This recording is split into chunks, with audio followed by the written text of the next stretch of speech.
Welcome back, fight fans. We're back again. It's a pay-per-view week. I'm excited. I mean, it's not the pay-per-view we were probably hoping for originally when we found out we were going to be returning to Canada and my home of Vancouver, of course. But it's still a pay-per-view. And I don't know. I'm pretty happy with how it went last week. I mean, a lot of people were losing a lot of money everywhere else, but we lost 1.29 units. That ended up being the total last week. And to be honest, like I said, compared to everybody else, I think we did really well. And if you do the math on any of this, I did the math. Literally, if we would have cashed in one more bet, if I would have cashed in one more bet out of the well, I don't know. I don't even know how many I missed.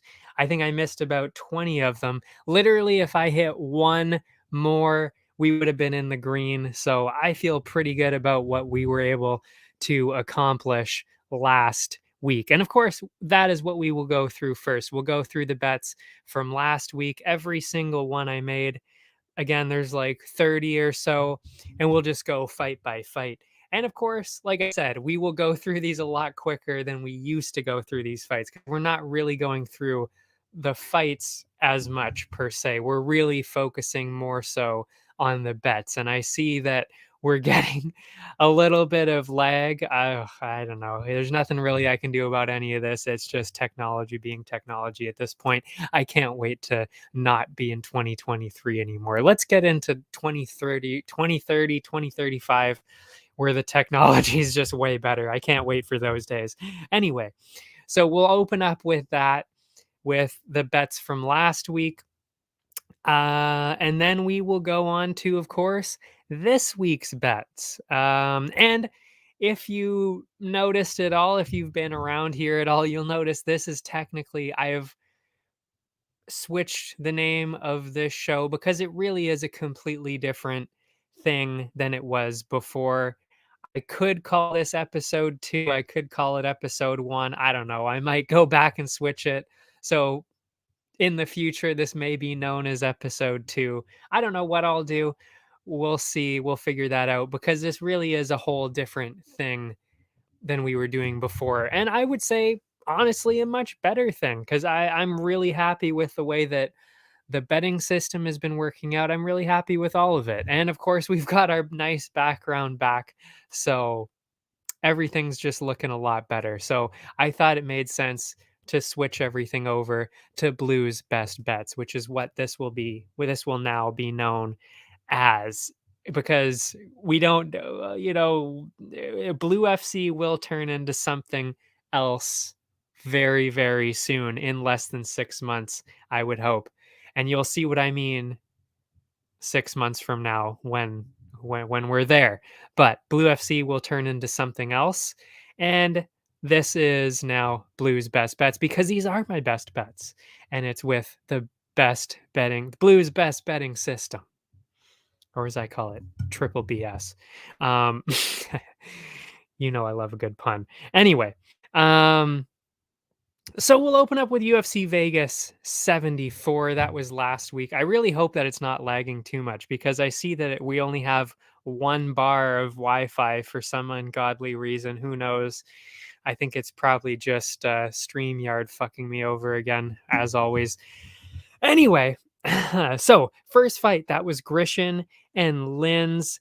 And now that we're recapping bets for the first time, I'll probably have to go over how I'm going to be recapping things. But I think what we'll do is, we'll go with what happened with the bets. So if I won or lost, how that worked out in terms of the units. So how many units we won.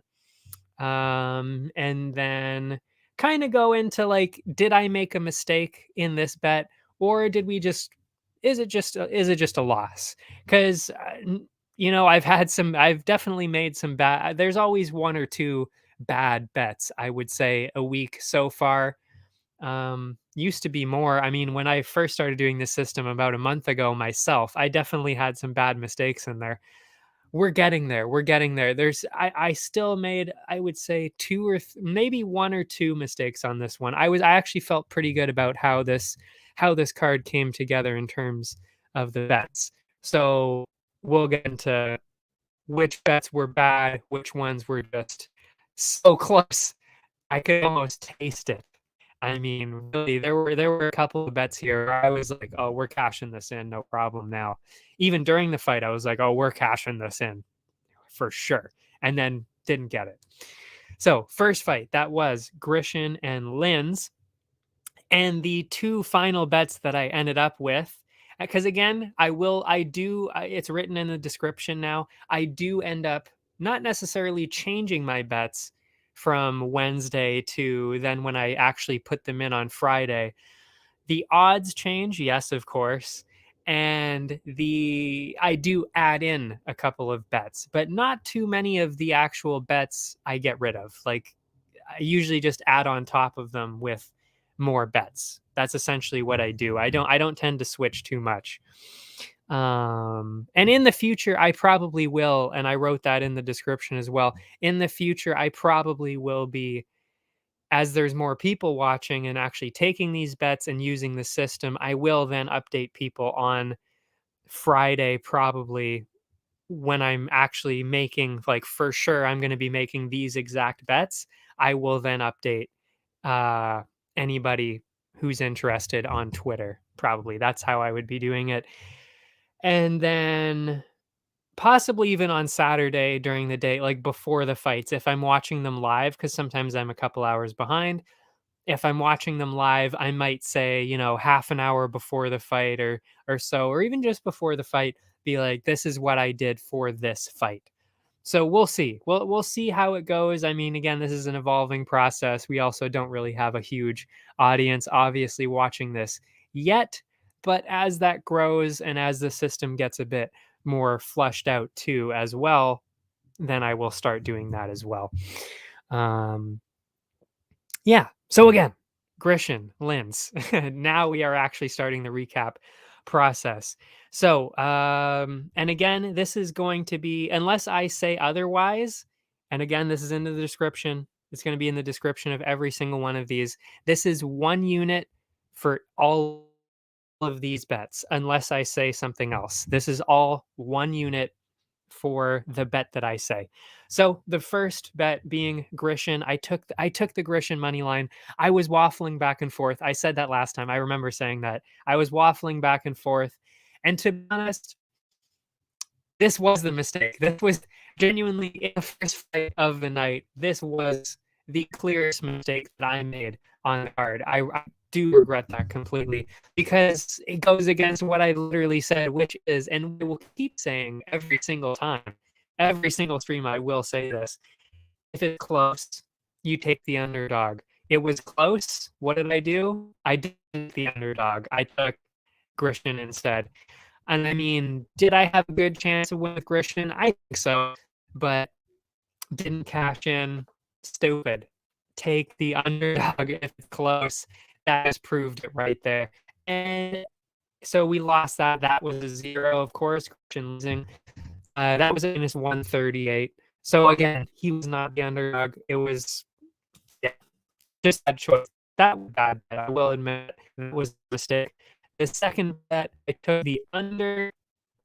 And to be honest, it was close on the finish. There were a few times where Liz was close to getting the finish. I didn't buy that. I mean, under 2.5 was set at 120 when I picked it. I mean, that's plus money. We were close to getting it. Don't regret that. That was not a mistake. Just a bad luck. Just luck. It happens, of course. It will continue to happen all the time. So yeah, that was 0. So it was a clean 0 across the board for the first fight. But that really came down to one mistake that I made, just not picking the underdog. I should have picked the underdog. That was my mistake. And like I said, what's crazy is if I would have picked the underdog, like my strategy said, if I would have listened to myself, which I did not, we would have actually had profit on the day. We would have been in the green again. Or if we would have gotten the finish, we would have been green too. Like I said, any of these cash that I missed, we cashed in. and we won money on the week. It just didn't work out this time. So that was the first.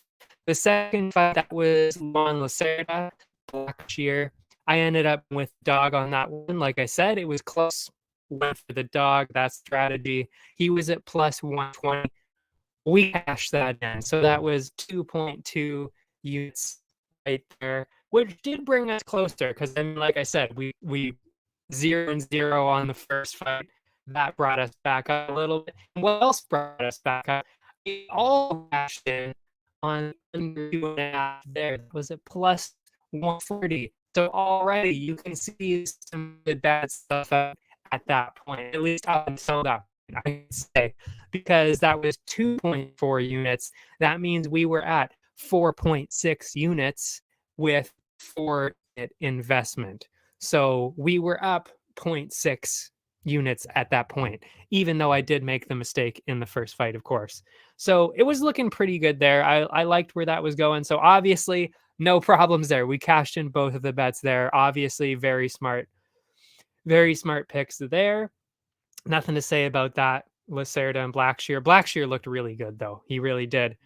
Then we had Jinyu Fry and Elise Reed. It was close on paper on this one, honestly. I mean, I very much considered going with Reed, but I listened to my strategy at that point, which again is what I should have done for that first fight. And I went for the dog. So I put the money on Jinyu Fry at plus 110. It was close. It ended up being close. I think we could have gotten lucky with other judges because honestly, I mean, holy shit, with what we saw in the main event with Albazi, if we had those judges with this fight, I think we actually would have won because they really valued, it seemed like, those takedowns. That's what they seemed to be gravitating towards, and that's what Frey was doing. I mean, she was up if you considered those. So with some other judges, we actually could have gotten lucky there. Although luck is not on my side ever, I've noticed, because there were multiple split decisions this weekend, and I won a grand total of 0 split decisions. How do you like them apples? That is my that's what seems to happen to me every single card. And it doesn't matter if it's UFC or not, by the way. I lose almost every single split decision that I encounter everywhere else. That includes Bellator, PFL, KSW, anywhere. If it's a split decision, you can probably bet that I'm going to lose. That seems to happen every single time. I don't know why. But anyway, Frey, that did not cash in. It was close. So no regrets there. The under, to be honest, it was actually close to a finish. There were a couple points where it was like, okay, like it could have gotten there. But again, at plus 200, that's what the under was at. No regrets there. I'm not going to put down money on minus 300 something for that kind of thing. For that, I mean, the smarter money is for sure on betting the under there. So honestly, no regrets there. We did lose both of those bets, but again, I don't regret that at all. Then we had Daniel Santos and Munoz Jr. I mean, holy shit, were we close to cashing this one in. It was I bet on the Santos finish for minus 110, which looked incredible. It looked like he was so close to getting that finish multiple times. Unbelievable that he didn't quite get it. So we lost that one too. That was another 0, minus 110. That did not cash in. But because of the way that I put this system together, the bet this one was over 2.5, which was at plus 140. So we actually did end up winning money in that fight. We lost that the Santos one because of the way the system works out, because that's how I organize it. We cashed in on plus 140 being the over 2.5. We got 2.4 units back. So if you do the math, that's 2.4 minus the 2 units we invested. That makes a 0.4 unit profit on that one, even though we lost the Santos finish. So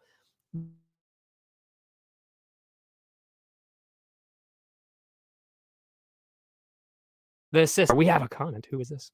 She today. You know what? No, you are correct. I do see that the bars on my on Streamlabs today, it's saying like 3, 2, 1, then back up to 2 on one. I I know it sucks. I even said it earlier. Technology is terrible. I can't do anything about this. It just sucks all around.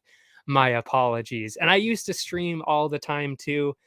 It bugs me so much. I used to, game on Twitch. Trust me, yeah, I've tried everything before trying to fix things like that.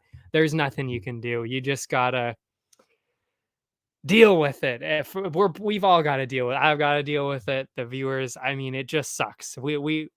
I cannot wait for the days where Wi-Fi is so clear and crisp that we don't have to deal with any of this shit. But this is the year. These are the years we live in. We're in the dark ages right now. Cannot wait for 5, 10 years down the road where we don't have to deal with this bullshit anymore. This Wi-Fi garbage clicking out on me every once in a while. Anyway, oh no, it's okay. It's all good. Well, great to see you back, by the way. I hope that you enjoy this new system that we're going to be going through. It did work really well. As I go through it, you're going to notice there are a lot of L's, a lot of zeros on the betting line. But I want to remind everybody that even though we lost so many bets on this one, we ended up only down minus 1.29 units. So literally, if I make any of these other bets, we would have been in the green. So keep that in mind as I go through these bets and just post L after L, zero after zero. Keep that in mind. But yeah, okay, back to the card. So yeah, we did end up with profit from that Santos and Munoz matchup. Oh yeah, then it was Arlovsky and Mays. This is where the system really paid us back. We really got back into it after this. I picked Arlovsky as the dog. It wasn't even close on this one, but it was the underdog money, of course. It looked close on paper. Didn't know how Mays was going to be. Had to pick the underdog plus 110. That didn't cash in, but the other bet in this fight did. And that, for me, was a Mays KO. That was at plus 300 for those odds for that betting for that bet, whatever. So 1 unit on that. Like everything else, we got 4 units back. So that 4 made up for all of those other losses, and then actually did put us up in the green for a little bit. So even at that point in the card, we were still up. I think we were up about a unit or so at that point. I really should have actually kept a tally on the side so that I knew, so that I could, when I go through it again, we're learning. This is my first time going through these bets. Next week, I should keep a running tally, as you know, to show how we were doing throughout the card, the plus minuses throughout the card. Let's say I think that's more interesting. But yeah, so that Mays KO that brought us back into the green. Amazing. Still don't regret anything except for, like I said, picking Grishin. That was a mistake. That I should not have done that. Next up, that was Castaneda Gafarov. The bet for that one seemed close again, and I actually kind of favored Gafarov on this one, so had to go with the underdog. That was plus 110. Sadly, did not cash in. Oh, actually, this isn't even in order. Fuck.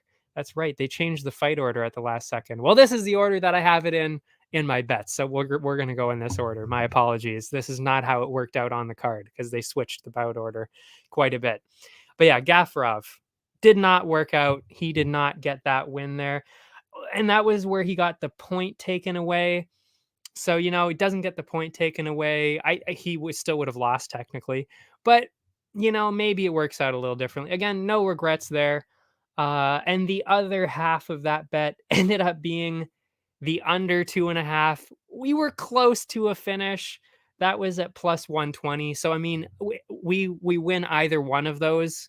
We would have been up on that bout too. it was close, point taken away. That could have messed it up with the decision. Somewhat close to a finish, so the under could have worked out. It was just one of those matchups where it's like, it didn't work out. No mistakes were made, I don't think. It's just didn't work out. No regrets there, no mistakes on my side, I don't think anyway.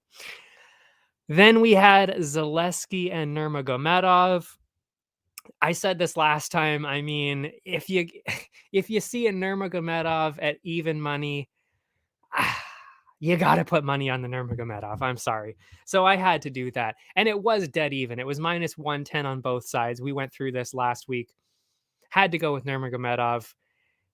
And I mean, it was a split decision. I mean, I can't regret anything when it's a split decision. I think that was a split decision, was it not?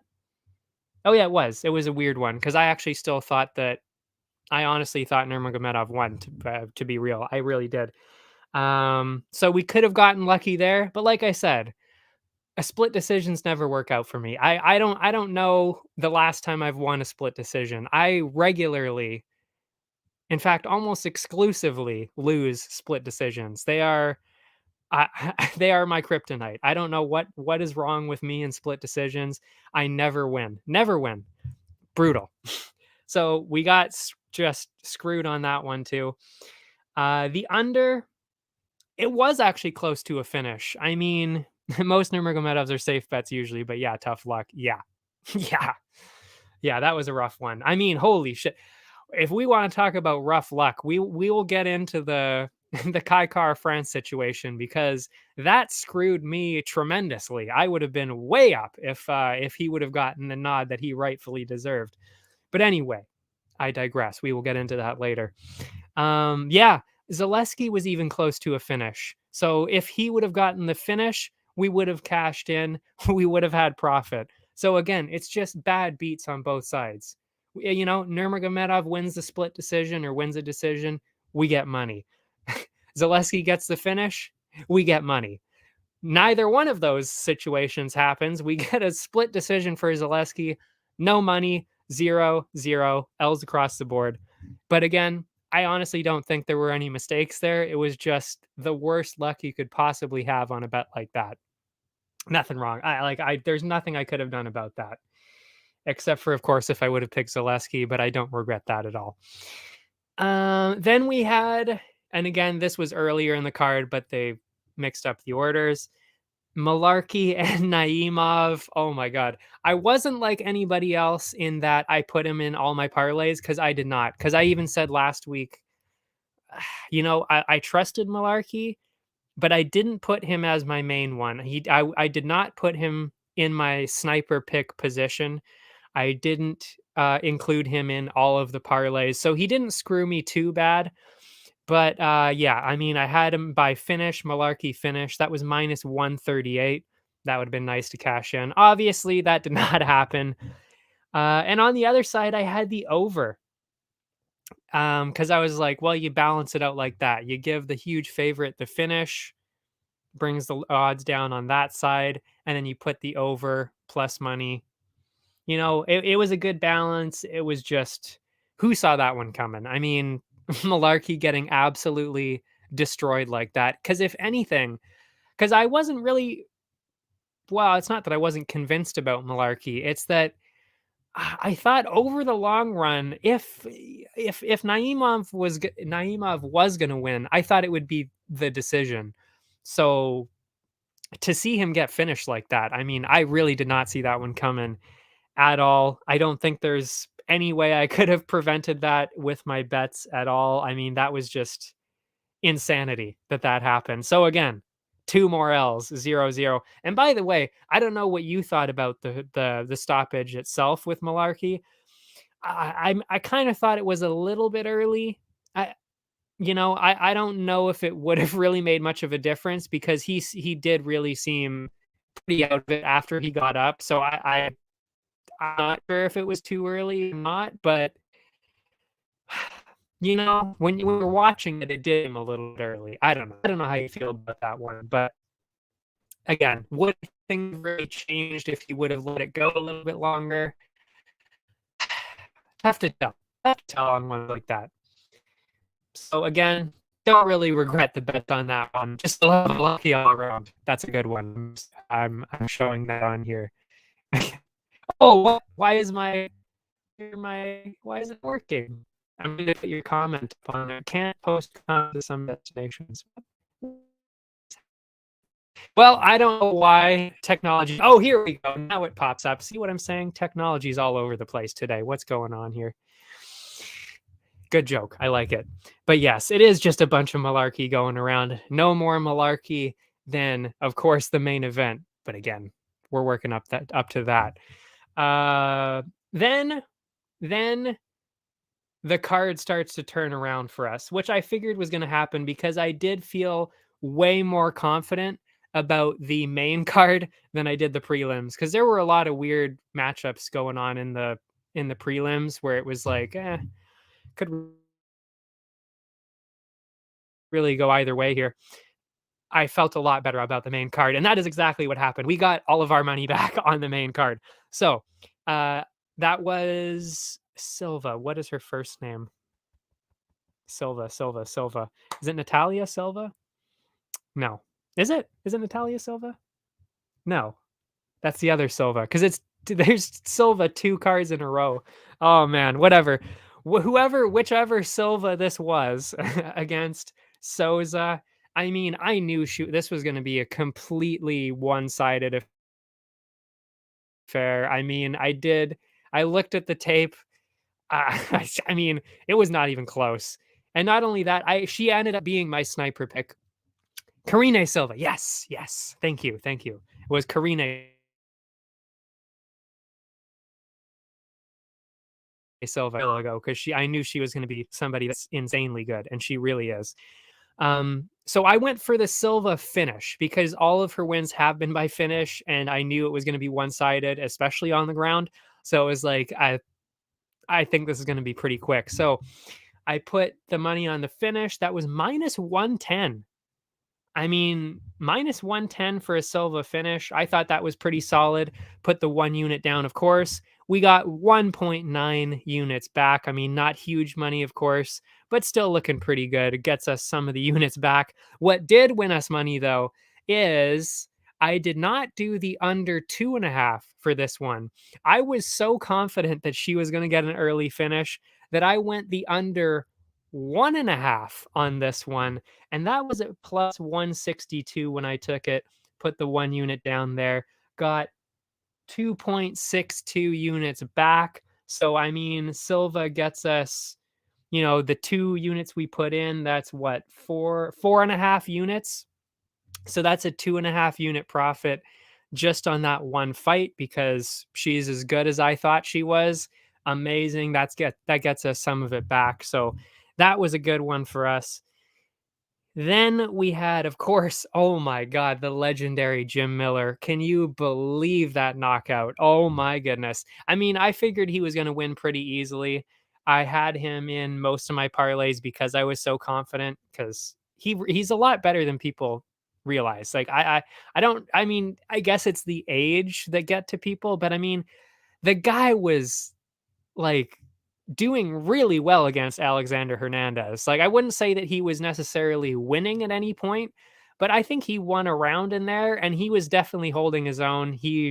I mean, if you look at Alexander Hernandez's face in the last fight, I mean, holy shit, he definitely did some damage. So, I mean, going against somebody making their debut, I thought it was a pretty solid chance he was going to get a good win here. So I did actually put money on the Miller finish, and that was at minus 105. So we cashed in nice there. That was 1.95 units back.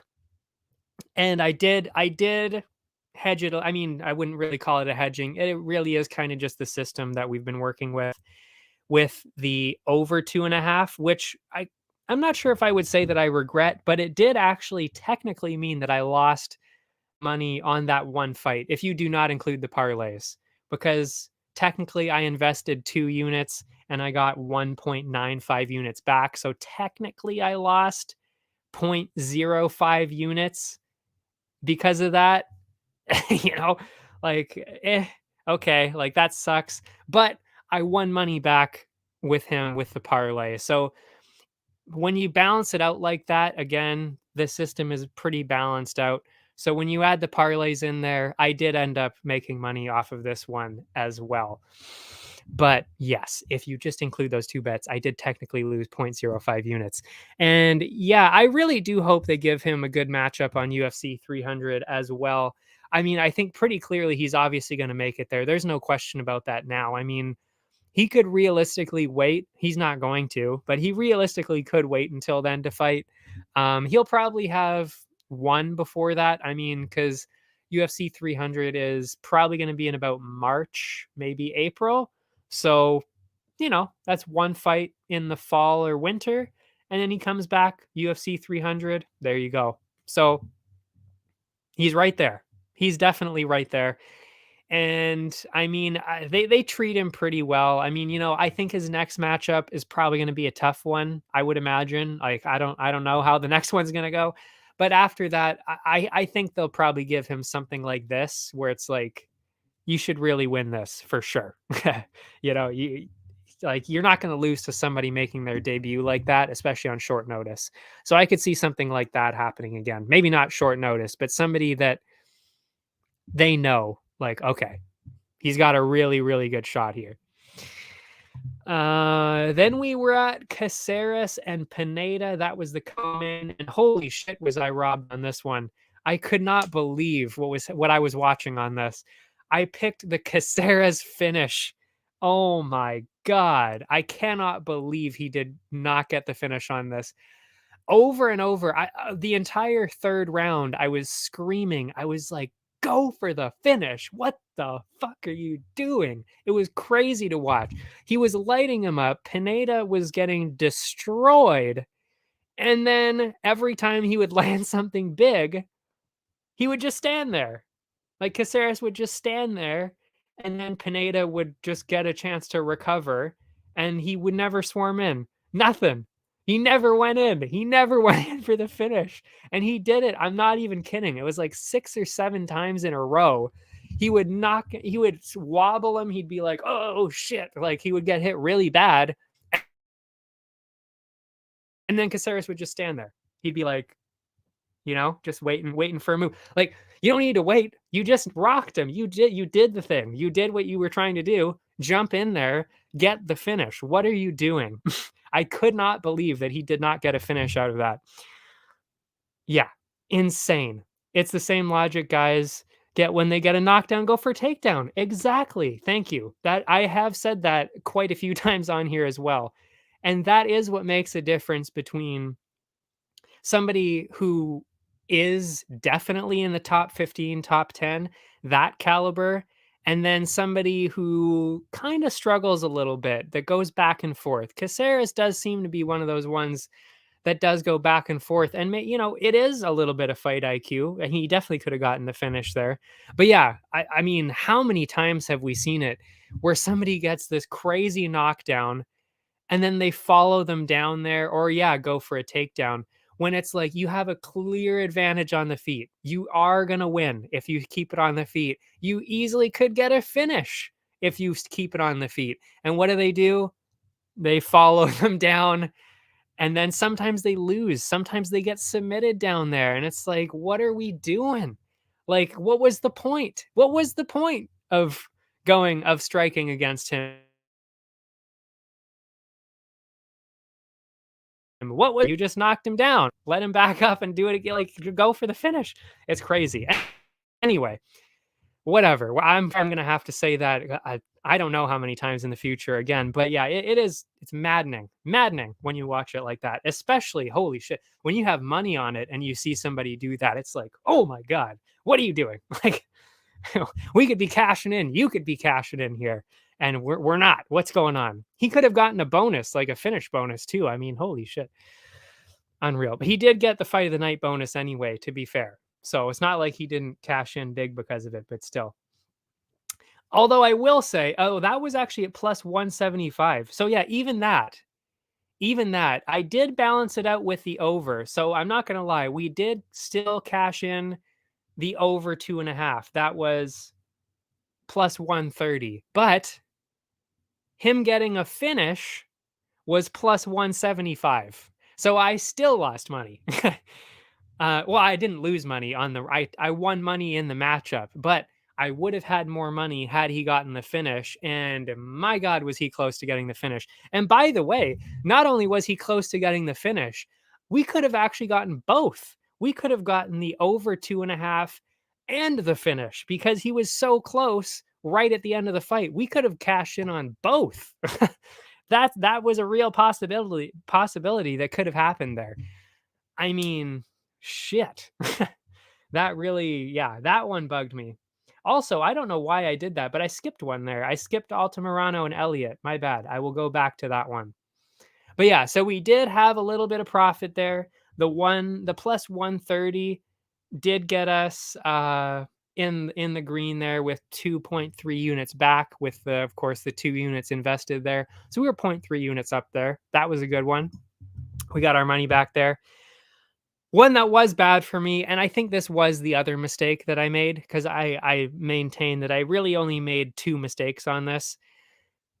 I picked Altamirano on that one, and it did seem somewhat close, but I will admit, maybe that was just a vendetta kind of thing, that I just hate Tim Elliott so much because he fucked me on the last one, and he's just he cheated so much against Ulanbekov that I can't in good moral conscience pick somebody like that. Pick somebody like that, because I feel like the universe will fuck them over some other way in one of these other fights. But yeah, you know what? This was just so one-sided. Yeah, it was just so one-sided that it was just a bad pick, maybe Altamirano. Even so, we really should have balanced it out. Again, I picked the under 2.5. And how many times was Elliott close to getting a finish? He was so close so many times. I was like, "Oh, we're cashing this in." Like, there's no way. There's no way we're not cashing in the under at this point. This is so one-sided and so dominant for Elliott that I don't even care that I picked the wrong guy, like, very clearly, that it was so dominant for Elliott. We're gonna cash in the under 2.5. We're good. And again, that was a plus 200. So again, that would have been huge profit for us. And what happens? Doesn't get the finish. Doesn't get the finish. And I mean, I think this was the fight too, where the ref, oh, actually, no, that might have been the Caceres one. But the ref was going again and again. He was like, you got to stay busy. You got to do something. You got to blah, blah, blah, blah. I think this was actually this fight where Elliott, I mean, he was warning Altamirano constantly, you got to do something or I'm going to stop the fight. And the fight never got stopped. So we did not cash that one in. And we were so close. And again, if it's a different ref, even if it's a more, a quicker ref, a ref that's quicker on the draw. I mean, if we had the ref on the Malarkey fight, if that was on this fight, I mean, holy shit, would we have cashed in? He would have stopped it in a second. So it's just bad breaks here and there. That's really the moral of this card, especially. We just keep getting bad breaks. I mean, how many chances did we have to cash in any of those bets? I mean, you heard we went over all of them. I mean, there were so many. Any one of those cash in, we would have been in the green. But sadly, we did not. Especially that Elliott one. That really bugged me because plus 200, we would have been, that's 3 units back. Yeah, that puts us way in the green for sure. And then the last fight of the night, the most annoying one. Oh my God, I cannot believe that. I went for Kai Kara-France finish. Was never really close to that, I'll be honest. That just wasn't even close. Don't regret it, but it just wasn't close. Because honestly, I thought he was just going to destroy him on the feet, to be honest. That's what I thought was going to happen. Didn't happen. That's okay. I don't regret the bet. It was plus 275. So, I mean, on the off chance that he gets, a body kick, anything, any kind of TKO in there, I mean, there was a pretty good chance. And a plus 275, I don't regret it. We did cash in the over, though. I put in money on the over 4.5 there, which was 105. So we actually got our money back out of the matchup anyway, at least that part of the matchup, which was Yeah, 205 back. So that already put us up 0.05 units. So, you know, in terms of the actual singular bets, we did not lose money on that fight. And then actually, by the way, I put in a third bet on that fight. I don't always do this. I, I maybe kind of do one a card that's like this if I see a couple that are, if I see a couple of things that look really nice. I did Kaikar France for the most strikes because I just figured that just seemed pretty obvious. I mean, he's clearly a better striker. He's really quick. I thought Kaikar France most strikes. That was a pretty done deal. And I was at minus 110. So I mean, I easily cashed that one in. So that brought us back 1.9 units. So I mean, the matchup just on those bets was great. We were in the green, way in the green on that one. That was fantastic. It was the parlays where that really fucked us over. And yeah, I mean, I don't actually think that's true. I'll put that up there. I mean, I used to think that that was true, that they do benefit the UFC, but I got to be honest on this one. I actually don't think it does benefit the UFC on this one because I I kind of think it was much better for the UFC if Kai Kara France won that because I mean they're going back to Australia. They've got that Izzy headlined card. He just came off the title shot. He could have easily had another title shot lined up after this. I mean, they could have thrown him on that Izzy card, and that would have been a good one against well whoever wins against Pantoja and Moreno. So on in this case, I don't necessarily agree, but I will say that yeah, in general, yeah, you gotta definitely notice that it really does help the UFC quite a bit. I mean, there's no better example than the Patty one. I mean, holy shit.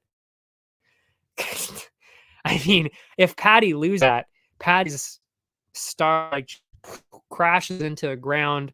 The career, nobody takes, I mean, kind of not too many people take him seriously now anyway. But yeah.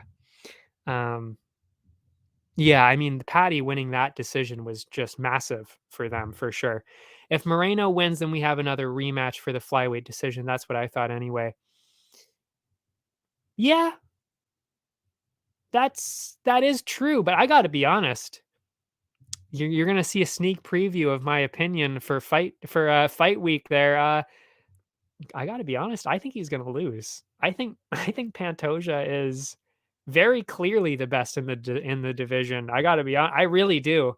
I think he's unbelievably good. Like to the point where it's like I don't really know who else fights like that. I mean, he's so good.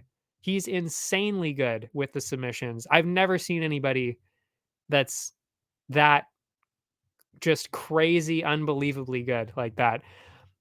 So yeah, I actually think Pantoja is going to win that, but yeah, I do see what you mean though. But I will say to that point, Albazi winning is actually it did end up working out pretty well too because as Albazi said himself, I think he was the one that said it. Title shot in Abu Dhabi against Pantoja or Moreno. I mean, that's a pretty big deal for the Middle East for sure because he is from Iraq. So, I can't deny that that actually does help them a little bit because then they basically have another title locked up for that card. You gotta do that. I mean, how do you not do Albazi and that in the Middle East on that card? And I mean, they could easily get a third one too. I mean, they got Bilal in there. You could even have well, Dariush could be on there depending on what happens. But yeah, you could have Bilal on there too. I mean, you could have like three belts on there because of what happened now. So yeah, I mean to that point for sure. But I don't know. Yeah. Cuz you do see sometimes where it's like there's no way that the UFC wanted that. In fact, you can tell pretty clearly sometimes where it's like I don't think they like that cuz then Dana goes to the press conferences and loses his fucking mind. So you can tell when the UFC does not like when a split decision happens for sure. Um Yeah, I don't think he did that in this one, so seemed like he was okay with it for sure on this one. Anyway, oh yeah, and my sniper pick was actually Silva on this one because I just really didn't think there was any way she was going to lose on this one. So minus 225, those are the odds that I had on Karine Silva.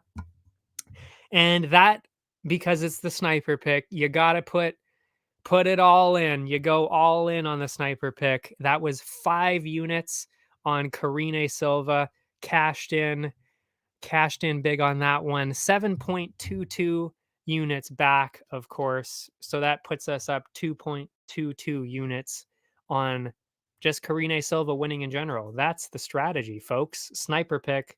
Boom, sniped it.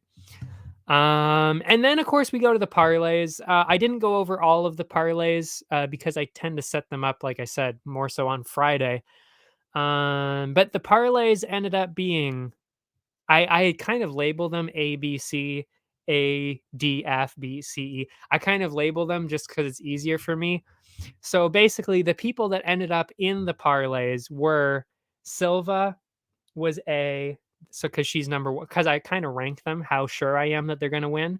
So my A was Silva, then it was Santos, then it was Caceres, then it was Miller, then it was Malarkey, and then it was Cara France. So I actually organize it pretty well, the way it works out. So I mean, if you paid attention to that, that means I actually did get A, B, C, and D, and then lost E and F because that was Malarkey and Cara France. So in terms of the parlays, how did that work out? ABC, that would have been Silva, Santos, Caceres. That did cash in, and I had a full unit on that, which means I got back 3.27 units, which is almost covers all of my parlays, just that one alone, which sucks that it almost covered it because that was the only one that I won. So I invested the 3.5 total units on my parlays in general. That was the grand total of what I invested in the parlays. We got back 3.27. So we were down 0.23 units from the parlays. So close. So close. And I mean, again, how close were we on the Cara France one? Again, I actually wrote it down. If Cara France would have won that split decision, we would have been up 4.72 units on top of that. So we lost 4.72 unit. That was the swing on that one. So that's brutal. That's almost 5 units lost because of a split decision that was garbage. And then the Malarkey loss did lose me 3.41. That one was a little more defined, but still. Just if people were curious how much what the parlays went like and how much I lost on each one of those because of those losses. ADF, that didn't cash in. I mean, that was Cara France. That lost me that one. BCE, that was Malarkey, lost me that one. ABDF, so that was a 4-leg one. Cara France lost me on that one too. Oh yeah, I should say the odds too. The ABC one that we did cash in, that was Silva, Santos, Caceres. That was 227. The odds on that one, plus 227. So at a unit, that definitely did cover us. That was a good win. ACDE, that was Malarkey that lost us that one. And then I always put half a unit on all of those. So that would have been six of them. So that's Silva, Malarkey, Cara France, Santos, Caceres, Miller. Put a half a unit on that. Obviously lost that. But yeah, so that's how that worked out. The parlays, like I said, we were only down 0.23 units on the parlay. So we were really close. Like I said, if either one of those guys wins, Malarkey or Cara France wins, we clean up. Just didn't happen. It happens. It happens. But yeah, so final total on that, on the entire card, the single bets, so just those single bets that we went through first, that was minus 1.06. 1.06 units. That's it. That's what we were down, I should say. So like I said, I mean, you can tell 1.06 units. Literally, if any single one of those bets cash in, we're in the green on the card. Didn't happen. Did not happen. And then on the parlays, of course, like I said, minus 0.23. So grand total, that's minus 1.29. And also, need I remind you, that is the first card that I have ever actually done with this system on this show. So, I mean, again, you know, I think that's pretty good for the first attempt. Hold your applause. You know, again, and like I said, I mean, there were some people. If you watch the MMA hour, I mean, holy shit, GC got cleaned out on that one, on that card. He got fucked on that card. So, I mean, minus 1.29, I'll take it. I will take that. I will take that any day. Yes, thank you. Thank you for the applause emoji. Thank you. Thank you. Oh yeah, okay. Well, we got to take a short break and then we will come back to talk about UFC 289 and those bets. Oh, where's my ad here? I haven't had to do an ad in weeks, so I forgot to actually set it up here. So yeah, we will be back in a minute. See you then. Allow me to introduce High Stick Vodka, a new way to celebrate victory. Gather around the glass with an award-winning, ultra-premium Canadian-made vodka. You probably won't listen when I say High Stick Vodka has a smooth, hard-hitting taste, or that it's developed in the birthplace of hockey. You won't listen when I say High Stick Vodka is a tribute to the game of hockey, or when I tell you it's distilled 4 times using Canada's purest mountain spring water to provide an authentic, remarkable flavor. But maybe you will listen when I say it comes in a f***ing hockey stick. Showcase your passion for hockey with our limited edition hand-blown hockey stick bottle. Whether you're celebrating victory or drinking to defeat, High Stick Vodka is better after every shot. Visit us at highstickvodka.com. It also comes in this regular bottle. Celebrate victory. Drink responsibly.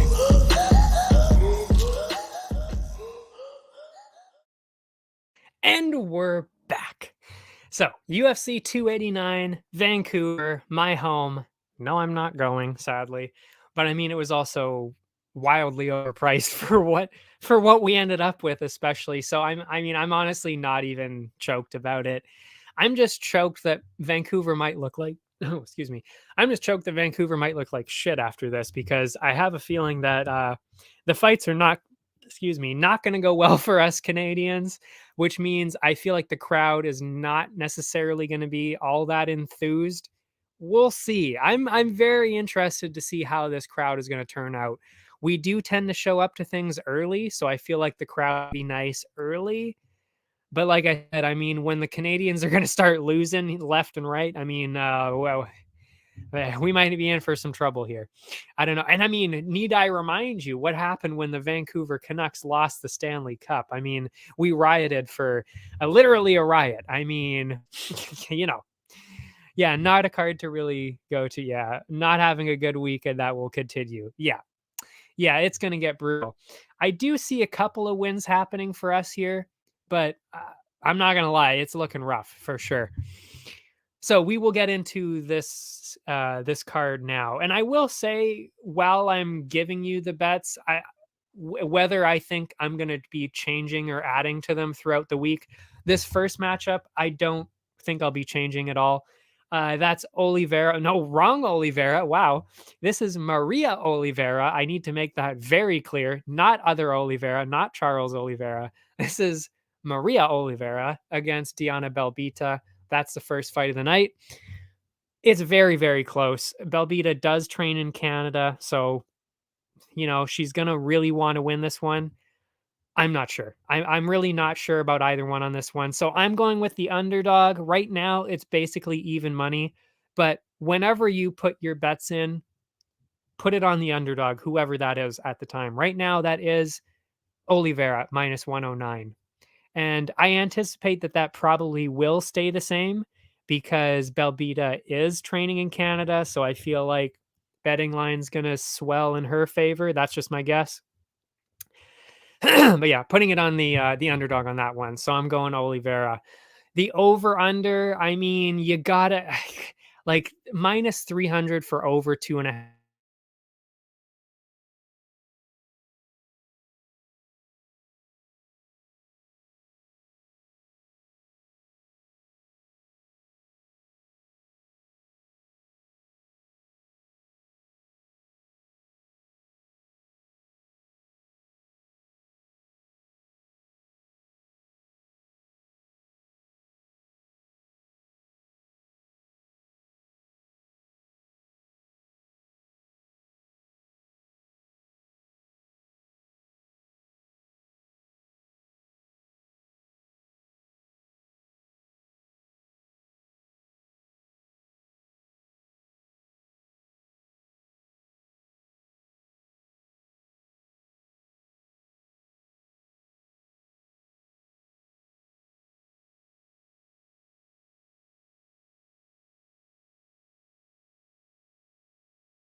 Oh, still nice.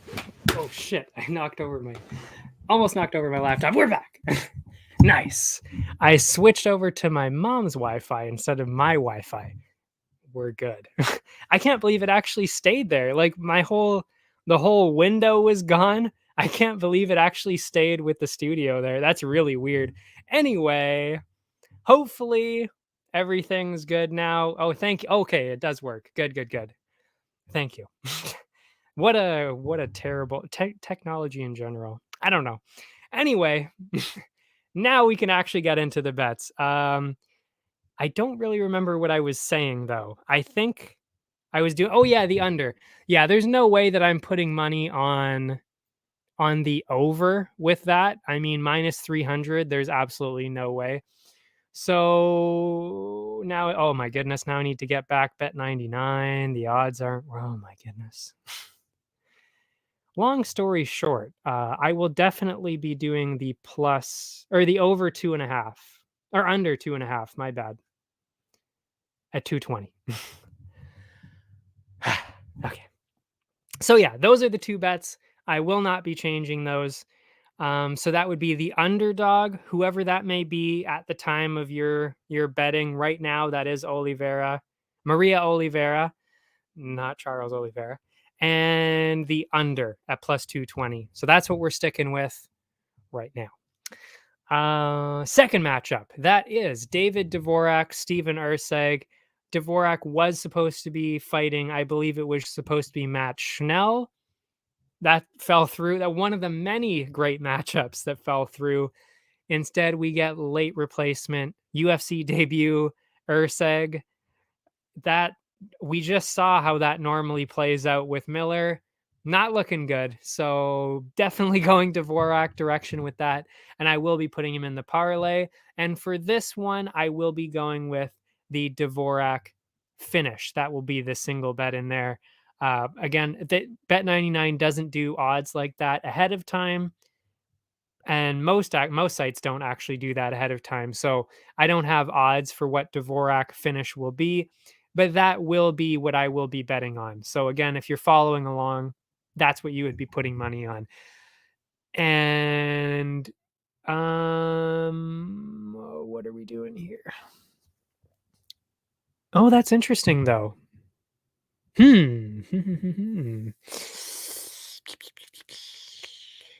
Now that's interesting because the over under is at 2.5 rounds, minus 180 for over 2.5. So I almost can't split it the way that I would normally do that.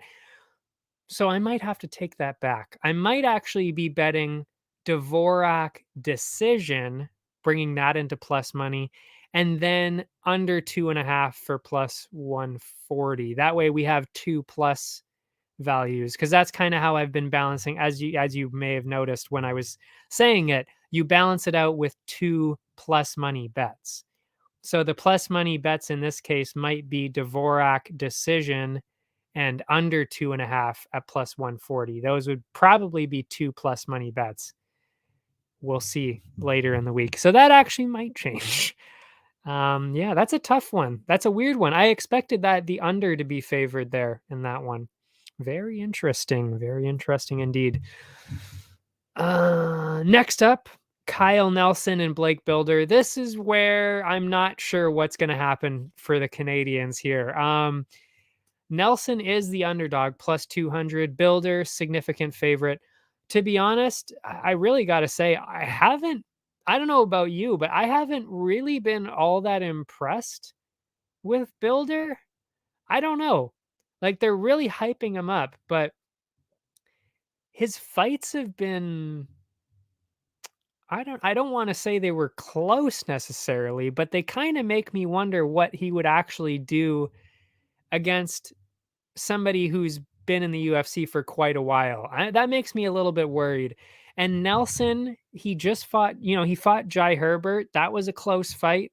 He won against, who was that? Who did he win against? I will check here now that I have, of course, Tapology open next to me all the time during this. I can check quickly. Nelson, a draw. That's right, a draw to Duho Choi. And I mean, can we honestly say that Blake Builder we know is as good as Duho Choi? I don't know. I'm not really convinced that Builder is better than that. And I mean, Nelson got the draw against Choi, and to be honest, I think he kind of earned the win. And Jai Herbert, that was close. And I know Blake Builder is no Jai Herbert. Um, yeah, so I'm kind of going back and forth on it, which means you got to do the underdog. So we're taking Kyle Nelson at 200 plus 200. And this is where I'm not quite sure what I will be doing come Friday because I may balance it out as I always do. Well, not as I always do, I should say. Balance out the dog part of it because plus 200 with a builder finish because I could see that happening. So do I bet builder finish and then underdog? I've done that before. That's kind of where I'm leaning towards right now. The over under is over 2.5 is plus 110. That's a good option. That's actually a good option. Under 2.5 minus 140. Not doing that. Um, hmm. Hmm. That's not a bad idea. I might be doing the over 2.5 because that is plus money. Nelson's in a lot of decisions. That could be where I'm leaning now. That could be where I'm leaning. Yeah. Yeah, I think that's probably better because I think builder finish is probably going to be minus money. I don't think that's going to be plus money. So if I had to guess as of now, if I had to guess what I'm going to be putting down, Nelson for sure. That's getting put down for sure. And I'm leaning towards the over. I'm leaning towards the over 2.5.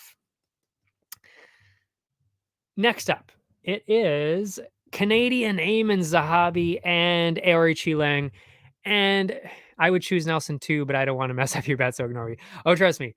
Like the way that I've developed this system is that unless oh wow, and now I'm getting all of your notifications now. I'm going with Oliveira when I hear Belbita trains in Canada, not a Java Canadian gyms. But yeah, see now I'm getting all these updates now. It's kind of all sending me them at once. Yeah, I am leaning Oliveira as well, just because if you look at the tape too, Oliveira is really quick, and Belbita, I'm not sure. And especially on the ground game, Oliveira is by far just way better on the ground. So even if it goes to the ground, Oliveira seems to be the better choice. But yeah, I'm not sure. So that anyway, we went on the underdog anyway there. But yeah, the way the system works out is unless it's an overwhelming favorite, or like unless that's a bad way of saying it actually. Unless I think they're going to win very clearly, I will always bet on the underdog. That's the way the system works, and it really has been working out really, really well. Because like I said, I mean, as you noticed, I only down minus, 1.29 units, I should say, and we didn't even cash in half the bets.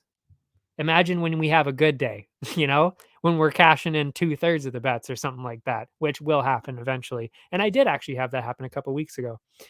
So yeah, definitely doesn't mess me up on the bets. Yeah, seems like a smart system. I hope so. That's what I'm banking on. I hope it's working out so far. I mean, you just got to refine a couple of bets here and there. Like I said, I would say 2 mistakes on the last one. So we're shooting for 0 mistakes this time. I don't know. That's always my hope. That is as much as I can hope, is that I don't make any mistakes. That is the goal. So yeah, Nelson is the pick for sure. And I think over balances it out nicely. So I think that's where the way I'll be going. Oh yeah, Aori Chilang and Eamon Zahabi. I gotta say, not liking Zahabi's odds on this. I'm a little. Oh, that's interesting. He is the favorite on a couple of other sites. On Bet99, it is very even, and they're actually leaning Aori Chilang. I mean, I'm leaning Aori Chilang pretty heavily, to be honest. Zahabi, he looked good against Ricky Tercios, but it's like it's Ricky Tercios. I don't know. Like, I he's one of those guys where I honestly can't tell how good he is. I don't know if Ricky Tercios is amazing or terrible. I genuinely can't tell. He's hit and miss, and it's like I just don't know with that kind of style. It's very strange. And Zahabi is a very traditional kind of grappler, which helped him in that Tercios fight. I don't think that helps him at all here. I really don't, because Aori Lang is just really dangerous, especially on the feet. And he's also a lot younger. I think he's like 7 or 8 years younger than him too.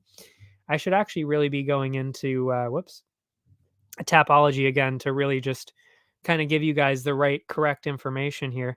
Zahabi is 35. Yikes, you know? The win, like I said, Ricky Tercios beat Draco Rodriguez. Like, that's nothing. Then lost to Vince Morales and Ricardo Ramos, who are very, very good. And then on the other side, like I said, Aori Lang. I mean, he beat Jay Perrin, and we know Jay Perrin he's okay. He beat Cameron Else by finish, lost to Cody Durden in a decision. We know Durden's pretty good. Lost to Jeff Molina in a decision. We know Molina's pretty good. And I mean, that was a couple of years ago. And well, actually, that doesn't help. He's 29, but still. So I was going to say, I thought he was like maybe 25. So I was going to say inexperienced, but no, he would have been 27. So that's not really fair. But again, and we also know how much the fighters from that Shanghai PI, how much they've been improving. Like, those are seriously some of the best fighters in the world there now.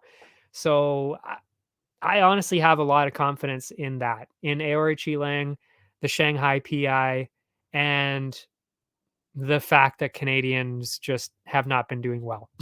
So I think Aori Lang is a pretty easy pick. -120. Love it. Love it. Definitely putting money on that. Oh, did I put money on a finish too? What did I do here? I wrote it down. No, I did not, because that's enough as it is. At -120, I'll just take that. Over under 2.5. You got to go the under. I mean, especially with Aori Lang, he's got a pretty good chance of getting a finish here. So yeah, you got to go with the under. That's +162. I mean, love it. Love it. There's plus money all over the place here. Loving it. So that's a great one. Won't be changing anything there. In fact, I would actually suggest, if you are going to be doing this, you'd probably want to jump on it now, just this specific one, because Aori Lang is going to keep probably going higher and higher, and you don't want it to be like -200, -180. You're going to lose out on the profit there. And that's kind of how the system tends to work out so well, is because I make my bets so late. So because I take so many plus money things, it's even more plus money when I take them on Friday night. That's how it ends up balancing out so well. Yeah. Anyway, just giving everybody a bit of an insight into how this actually does work so well. But yeah, Maverick and Jazz Divisius. I gotta say, I actually thought Jasmine had a chance at first, and then I kind of rewatched the tape a little bit more, and I'm not gonna lie, I would say this is pretty one-sided. Maverick is just really good, and I think it's because I've been kind of hard on Maverick recently, just because she hasn't really necessarily been performing that well. But then when you look at who she's been fighting, it's like, oh, okay, that's why. I mean, we all know the robbery with Macy Barber. I mean, holy shit, that was just another garbage decision like the one we just saw. One of the worst ones I've ever seen. So that wasn't even a loss. And then she lost to Erin Blanchfield by a decision, by the way. So, I mean, you can't falter on that. I mean, Blanchfield seriously is unbelievable. So that's not really a huge loss. And like I said, it was by decision too. When Blanchfield is finished, pretty much everybody else, I think that's actually more of a badge of honor than anything else, that she survived the whole thing. And then on Jasmine's side, I mean, she is older as well. She's a lot older than Maverick. Hasn't really had any statement wins, and her style is similar to Maverick style, but Maverick does it better and she's bigger. So I just don't really see Jasmine's path to victory on it really. I mean, that's kind of where I'm at. So that'll be a parlay one. Side note, don't like Macy Barber. Yeah. Yeah. I totally understand. So just cheering for Maverick because of that as well. Yeah. Yeah. Well, it's she Macy Barber isn't fighting this week. I was just saying that robbery, that was a split decision robbery back then. But yeah, Macy Barber is kind of that fighter where it's like you either like her or you just hate everything about her. I will admit I'm on the side of I like her. I do actually kind of like her, but that actually it's twice now that she's won like that. Her 2 split decision wins, I will say, makes me kind of hate her, but again, it's not her fault. Like she's not the one judging the fight, so I can't really hate her because of that.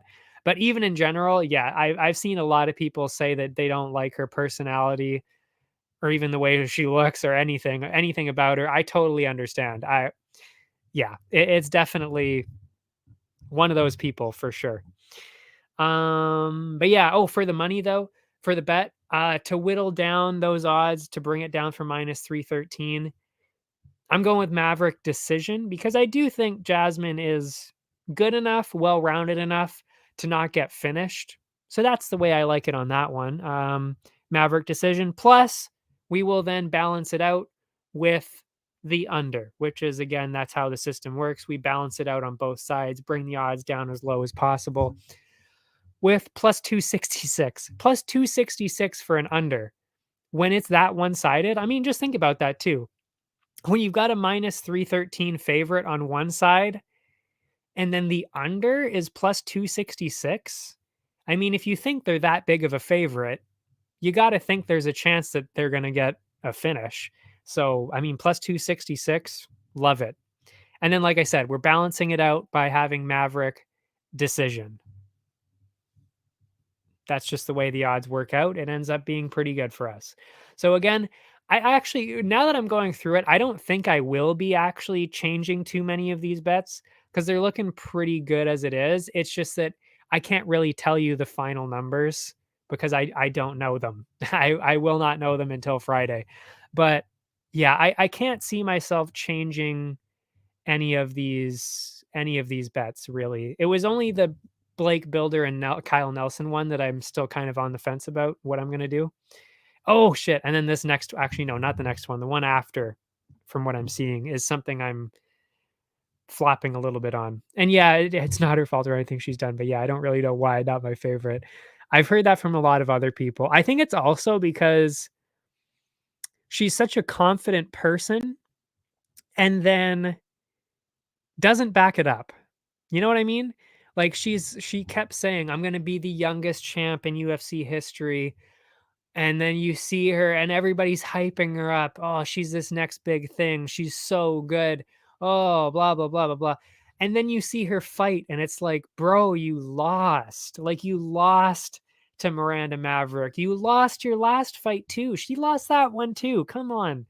So then to see her, get hyped up by all this and then the cockiness of it all and then to see it to just not see it actually is really a better way of saying it. To not see that is like, it rubs people the wrong way. And I get it too. I mean, I think honestly kind of the only reason I like her is because I think that she's kind of cute. Maybe that's why I like her. I don't know. I don't know what it is. I actually have the opposite of you. I don't know why I like her. I don't know. I should hate her probably because I'm saying a lot of negative things, but I actually do kind of like her. And maybe it is because I think she's cute. I don't know. I don't know what it is. So I'm on the opposite side of it. I don't know why I like her. But anyway, we're moving on. We're moving on. We're going on to Chris Curtis. And okay, I'll give it to you. Thank you. Okay. Chris Curtis and Nasruddin Imavov. I got to be honest, the odds on this one are a little bit surprising to me. Imavov is, I would say, a fairly, well, not a significant favorite, but definitely a favorite at minus 155. Chris Curtis plus 125. I mean, look at what Chris Curtis has done. I mean, he's knocked out a few pretty high level guys. Should have technically won that Gastelum fight. I'm on his side on that. I really did think he deserved to win that. And I mean, is Imavov really on that level? From what I've seen, not really. I'm not really convinced that he's really that good at all. And I mean, I think that was kind of exposed against Sean Strickland. I mean, Strickland came off of the beach basically. Like he was not expecting to fight. He had just fought weeks like 3 weeks before, and he was not training, did not train at all in between those fights. Like, I mean, it was just a shitty situation for Strickland coming in there, and he made it look easy. Like, that was not a close fight. Strickland easily won that fight. So it's like, and exactly as you, and I was literally just going to say, Chris Curtis trains with Strickland, who Imavov just lost. Exactly. That is literally, you took the words right out of my mouth. That is exactly what I was going to say. And Curtis has more knockout power. I mean, Imavov was getting clipped quite a bit. You got to think that with the power that Chris Curtis has, I honestly think he's going to get a finish. So, which actually plays very well into what we're betting right now, which you got to go with the underdog. I mean, even if it is remotely close, you go with the underdog anyway. I think the underdog actually is the better choice in this case anyway. So yeah, all in plus 125. You got to go with Chris Curtis. And the under is actually plus money too. So I could very easily see Chris Curtis getting the finish. Plus 137, love it. Plus money on both sides. That is what I love to see, especially with this system. Love it. Then we got Barrio and Anders, and I got to admit I was a little bit on the fence about this one. Yeah, I have landed on Barrio though. I just think he's better. I just think he's also better over 3 rounds. Like to finish Barrio, you got to have some kind of special you got to either have some unbelievable power or I mean, just ridiculous submission skills, I guess, because that's the only way he's losing. And I really don't think that Eric Anders is that guy. So I would be a little surprised if Barrio lost this one. So this is the one of the 2 Canadians I will say that I am leaning towards for sure. Barrio minus 140, and because it is minus 140, I would get that bet in quick before it starts to balloon out of control, because I do think this is going to go up as the week goes on. So you definitely want to get that bet in now for that one. I actually should say the way that I cap off this system is anything above minus 200 is in a parlay for me. That is it. I don't bet on single bets anything above minus 200 because you get the way the math works out is if you put 1 unit on minus 200, you get 1.5 units back for minus 200 if you win. So, I mean, if you go then minus 225, minus 250, the number just keeps going down and down and down. And there's really not much profit there at all. So it's kind of like there's just no point betting that unless you're doing parlays, which is, again, that's exactly what I do with the system then. The parlays include people that are above that minus 200 or people below that I'm just really confident about. Yeah. What was I getting at here? Oh yeah, so Barrio. And I might actually what I consider doing, I'm not sure if I will do this or not. I think I'll probably end up going Barrio decision and then under 2.5 to balance it out like that. But I also, there's a chance I might actually do Barrio decision, which will be plus money, and Anders. So picking the underdog and balancing it out that way. But no, I don't think so. I don't think I will. I think the final bet will be Barrio decision. So that'll be plus money for sure. And then under 2.5, because that's plus money right now, plus 130. So I think that's how I'll be balancing out those two this week. We shall see. But that's what it looks like to me. And then we got who will be my sniper pick for the week, Dan Ige. Dan mother 50K Ige is going to win me 50K here. Not literally. I don't have that much money to bet to throw around, but he is my sniper pick. I don't see any way that he's losing this fight. I love Landwehr. Nate the Train, baby. Look at that bicep. I love Nate the Train, but I'm sorry. There is no way that he's winning this fight. I just do not see it. I really do not see it. Dan Ige, insanely, like, he's really good on the feet. I mean, he split decision win over Barboza. Let's actually see this. Let's go into the Tapology here, check out what Ige's done recently, just to really solidify why he is my sniper pick for the week. Damon Jackson, I mean, that knockout, holy shit, that was brutal. So he got that knockout, and honestly, I actually think that Damon Jackson is very similar to Nate Landwehr. I mean, Damon Jackson probably, actually, I don't, no, that isn't what I was going to say. Oh yeah, Josh Emmett. Josh Emmett is kind of similar to Nate the Train, but obviously Josh Emmett is way better, way better. And to be honest, that fight was close. I mean, that one a lot of people said was a robbery. That Josh Emmett, that time that he beat Dan Ige in the decision, that was a controversial one. So I mean, with Dan Ige being that close to beating Josh Emmett, got fed to Evloev, who is insanely good, of course. After that, beat Damon Jackson with a knockout. He's got other knockouts too. Korean Zombie, that was a close one.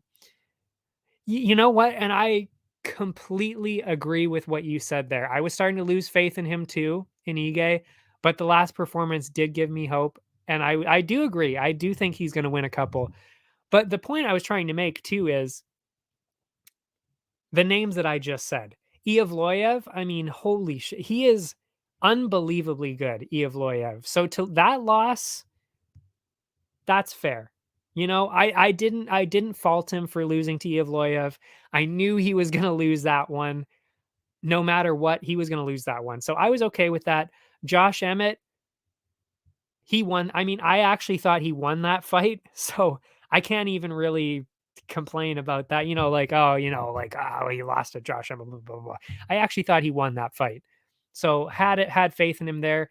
And Korean Zombie, I mean, that loss, that's even like, it's Korean Zombie, and this was 2021. That's when he was like rising to go against Ortega. So, Korean Zombie was still kind of on a rise there, going against Ortega, looking for a title shot there. So I don't even really think that's a bad loss. Then before that, he beat Gavin Tucker, or easy finish, 22 seconds. And then he lost to Calvin Cater before that. I mean, it's Calvin Cater. Like, that's an okay loss too. I mean, like, where in there did you hear, like, oh, he shouldn't have lost that one? Like, I just listed all top 10 people, and he beat Josh Emmett, I still think. So, I mean, really, where in there is a terrible loss? There isn't one. So when you look at it like that, I actually think I think we might have been a little bit harsh on him, if I'm being honest. I was harsh on him too. I think I wasn't taking him as seriously as I should have. Which is why I really should have expected that he was going to destroy Jackson, because Jackson just isn't at that level. And who else is most definitely not at that level? Nate the Train. Sorry to say. Because, I mean, all those top 10 names that I just said for Ige go on the other side. Nate Landwehr, he beat Austin Lingo in the second round. Who gives a shit? Not only that, he also did get clipped quite a few times by Austin Lingo. And if you're getting clipped by Austin Lingo, you're going to get fucked up by Dan Ige. That's all I got to say. I mean, that's why I don't think this is even going to be close. I think this is going to be an early finish. I really do. And David Onama, I mean, he was getting ruined in that fight against David Onama. How he won that, I still to this day don't understand how he managed to pull that out of the bag. Um, but I mean, is Ige gonna tire out like that? Is Ige gonna get as tired as Onama did and just blow the lead like that? Fuck no. He's not gonna lose like that. So just all around, there is absolutely no way that Ige is losing this fight. He's my sniper pick. He's at minus 250 right now. I actually already made the bet. And let me tell you, when I say I'm going big on this one, I went big on this one. What did I put? What did I put here? Oh, I didn't go crazy on that one. I went crazy on the PFL. I'll tell you in a little bit what I did with the PFL. I went normally for the sniper picks. I gotta say, I because I made some mistakes in my test runs. I put $20, 20 units on Dober. Clearly, I got fucked out of my money there. I mean, holy shit, did Dober get just destroyed there? So I lost 20 units. Said I wasn't going to do that anymore. But for this one, because I am so confident, I'm putting 10 units on my man. 10 units, 10 units, 10 big ones on Dan 50K Ige at minus 250. So if we win that, that's 4 units up on an Ige win. So that's my sniper pick for the week there. And yeah, we'll get into what I did with PFL because that was actually kind of insane. I might have gone a little too far on that one. But yeah, we're looking good. We're looking good on that one for Ige. I like it. Minus 250 too, by the way. That's actually pretty good odds for that, I think. Oh yeah, and then the single bets, I went Ige finish because I would imagine that's going to be probably in minus 120 range. I think it's still going to be good. So I like the way the odds are working out on that. That is the bet I'm definitely going to be making. Big spender. Listen, 10 units for me is $10. I do $1 a unit right now. So, it's like I don't have the big spending money yet. Trust me, if you keep watching me over the next year, I would not be shocked if 1 unit for me ends up being 100, possibly even $1,000 if I really do what I think I'm going to be doing. And it's not just with the betting. I've got something huge coming in down the pipeline. Trust me. We'll be talking about it in a few months from now when I'm done. But yeah, we could be looking at some real money here for sure. But yeah, big spender now. Yeah, $10. That's where I'm capping out. Where are we here? Also, I'm just making sure the system works before I put real money into it. As the system starts to really work its magic and I start to build the units, I'll start to put in, $2 a unit, $5 a unit, $10 a unit, and up and up and up from there. But yeah, we're staying calm here. I'm a pretty cautious guy. So Ige finish, that's where the bet's starting in that one. Over 2.5 is probably the way to balance it out here. Yeah. Minus 115 for over 2.5. It's actually at even money right now. Minus 115, minus 113. That's the over under right now. So I'm going to be sticking with the over on this one because, again, balances out. If you put money on Dan Ige finish, you balance it out with the over. That's just how I'm balancing it out. Although I will say the fact that it's minus money, instead of plus money, that does make me a little hesitant. So we'll see. We'll see how the betting lines work out by Friday. So that could be one that might be changed by the end of the week, but Dan Ige finish will not be. That will be in there for sure. Then we got the biggest Canadian fighter of the night. That is Mike Malott and Adam Fugit.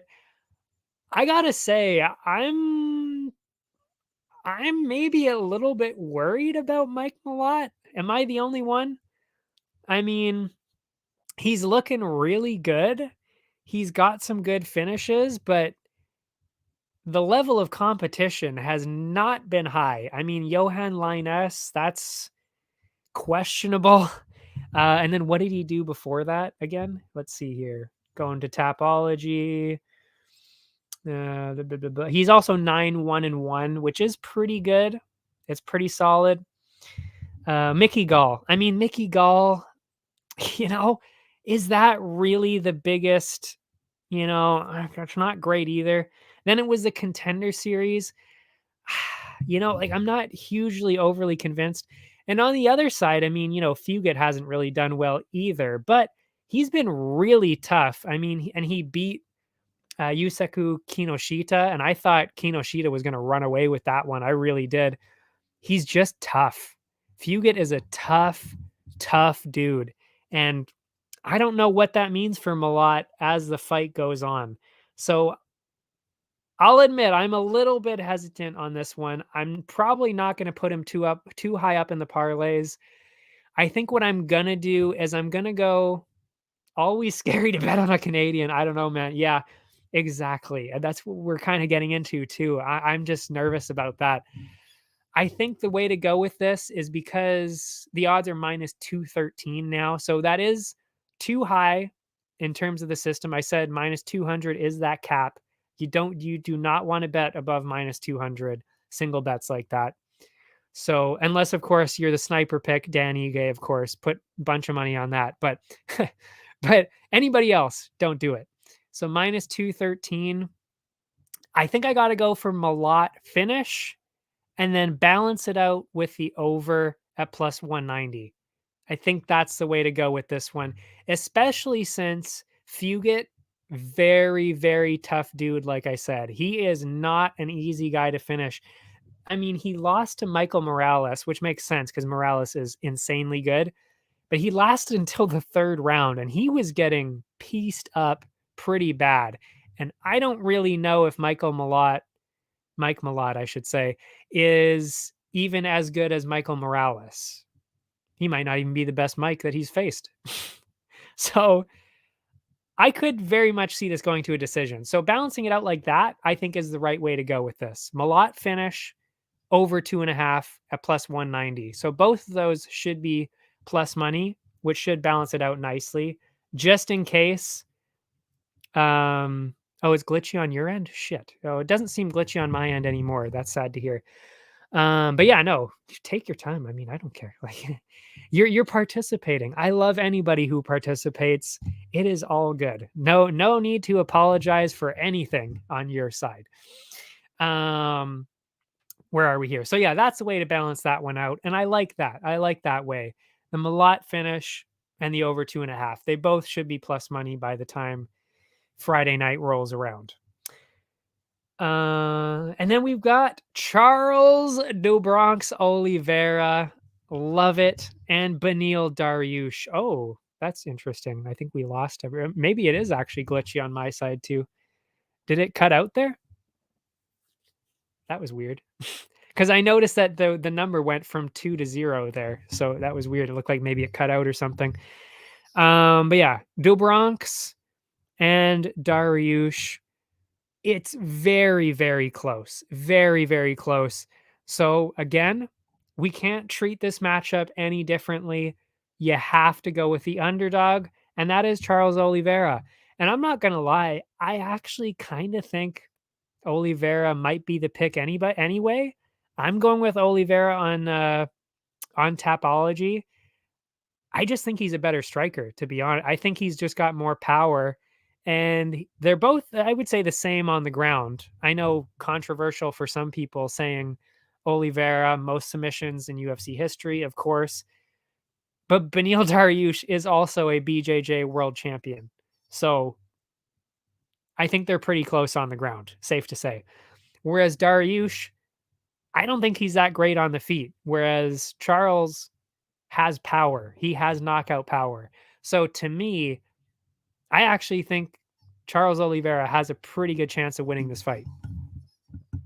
And also, I think he's also very hungry and pretty upset about losing to Islam the way that he did. So I think he's going to come back with a point to prove. So I like it. Plus 120. Underdog Oliveira. You got to love it. You got to put money on underdog Oliveira. Come on. Then we got the over under. You got to go with the over. It's plus money right now, plus 154. I mean, they're in a lot of decisions, especially like 3-rounders. This is a 3-round fight. Remember that. It's not right? Yeah. Yeah, it's a 3-round fight. Like, I don't think it's that crazy. I mean, especially like I said, Charles mostly gets submissions. Dariush, BJJ world champion. I don't think he's going to be able to submit him. He might, but I don't think so. So, that means probably going to see a decision. I don't think that's crazy. So I like that spread a lot as well. Oliveira plus 120, over 2.5 plus 154. Not going to be changing that. You can put that. Well, actually, don't put that in now because, as I said, the price is much better Friday night. That is, if you've learned anything from this, make your bets Friday night because though you will get the best prices there. Unless, except for the parlays, I will say, if you know what you're doing for parlays, make them as soon as you can because, again, the odds will be lower in that case to make your parlays there. I'm going to pick Dariush only because of the injury on Oliveira's side. Not to say it's going to make or break the fight, but I always find that, yeah. And I will admit, I did think of that too. I really was concerned about that. But I did hear something very, very interesting that kind of caught my ear. And I was like, you know what? That is actually a very good point. This fight was announced, and this fight, actually, I should say, this fight was pushed back from the other card kind of late, a little bit late with yes, it was an injury, but if it was an injury that was bad, we would not be having this fight now, which means kind of just a little bit suspicious. And it kind of, to me, and to I've heard this from other people too, that maybe he wasn't actually injured and they just wanted to push the fight back to Vancouver because they knew the card was, you know. So I genuinely would not be surprised if they wanted to just push it back and they just, I don't know, spiced it up by saying he was injured and pushed it back a month. I don't know. I would not be surprised if that was the case because I think we all know if that fight is not on this card, it's probably one of the worst pay-per-views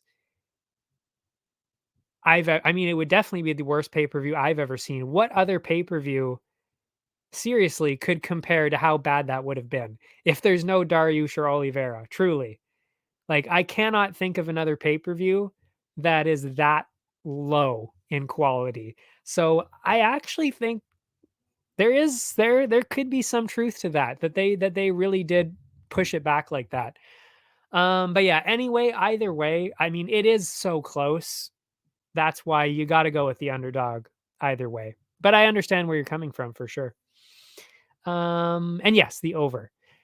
Final matchup of the night. We talked about this before when it was when we were trying to figure out who was going to be fighting. Amanda Nunes, Irene Aldana, of course, originally Pena, and I was going to choose Pena. And I still probably, I don't know if I would, to be honest, because I rewatched that fight. Fuck me, that was that was a massacre. Like, people say how exciting it was to watch, and I'll admit I was one of those people. I made it fight of the night at the time, but when you rewatch it, holy shit, was that one-sided. That was an absolute massacre by Nunes. She got, I think it was 3 or 4 knockdowns in multiple rounds. I don't know how many knockdowns total she got because I didn't end up watching the whole 5 rounds again. But she had upwards of 5 knockdowns in that fight. That was unbelievable. And she didn't get a finish because she obviously didn't necessarily want to follow her down there. But to get that many knockdowns, and that's only because Pena's that tough. If that is literally anybody else, that fight would have been over. So multiple times with the knockdowns.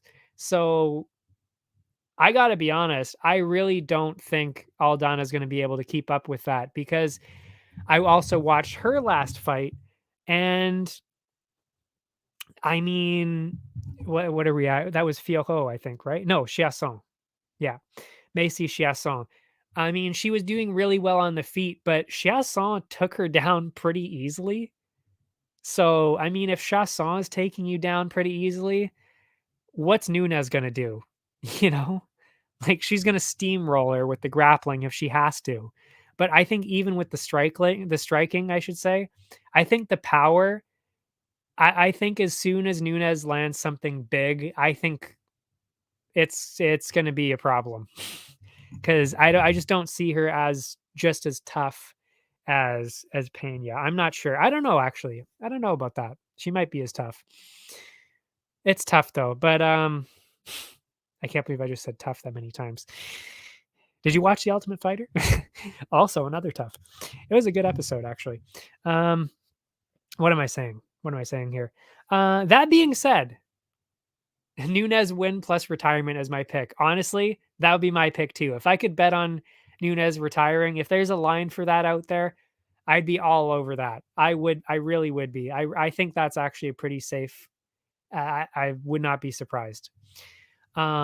Which is also why I'm kind of thinking she really is actually going to come into this harder than I thought, because I think she knows she's close to the end. Like, this could be it. Um and then yeah, so I think she's going to come into this thinking this could be the last one. So I'm going to come in my best and show people why I'm going to leave as the best. I think that's kind of more so what's going to happen. But like I said, even in terms of the matchup, when I rewatched everything, it was like, Aldana's known for the striking. The striking is just not on the same level as Nunes. But I will say there is an outside chance that she does exactly what Pena did. Because if you watched the submission part, I should say, not the grappling necessarily, not the wrestling part of it, but the BJJ part of it, I mean, it was insane. What she had going on Chasson, I don't know how Chasson tapped, because if you watch it again, you should actually rewatch it to see how good she is on the ground. She was like literally almost snapping Chasson's arm in half, and it was bent backwards the wrong way. Then she went into the Kimura, horrendously deep, nasty, nasty submission attempt there. So I actually would not be surprised if Nunes took her down and then didn't see something coming or underestimated her a little bit, and then Aldana gets a sub, just like what happened with Pena, because that's exactly what happened there. And she almost got caught in the fight against Pena the second time as well. She almost got caught there too. So if she's not paying attention on the ground with Aldana, I actually think she's more dangerous on the ground than on the feet. That's what I'm thinking. So, in terms of the bets, what I've got going is I think I will stick with this. I'm not 100% sure, but I might stick with this.